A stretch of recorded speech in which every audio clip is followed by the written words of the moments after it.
In today's video, I'm going to teach you how to sync Microsoft Excel with Microsoft Forms responses using PowerAutomate. By the end, every new form submission will land in your Excel table automatically, so you can analyze or share the data without manual copy and paste. Before we begin, make sure you already have a Microsoft Form set up and an Excel workbook stored in OneDrive or Sharepoint. Inside that workbook, your data needs to live in an actual Excel table, not just rows of cells.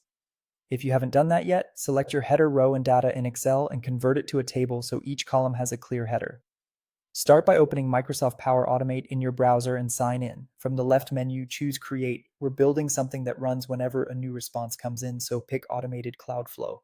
In the Flow Setup pane, search for and select the Microsoft Forms trigger called When a New Response is Submitted, then create the flow. With the trigger in place, add a new step and choose the Microsoft Forms action Get Response Details.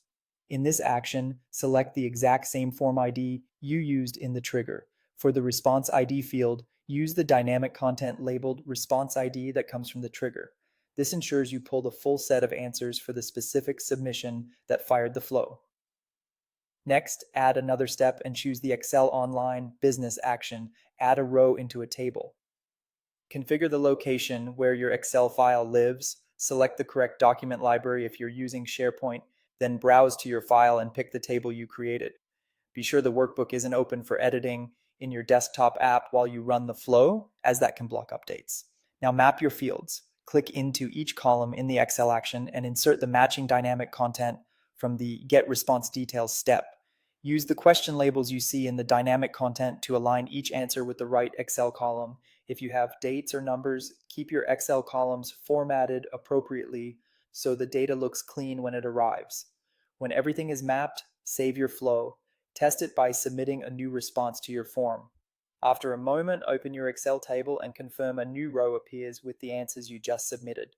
If you don't see data immediately, check the flow run history in Power Automate to verify it succeeded and that you've connected the Forms and Excel connectors. That's it. You've built an automated pipeline from Microsoft Forms straight into Excel using Power Automate.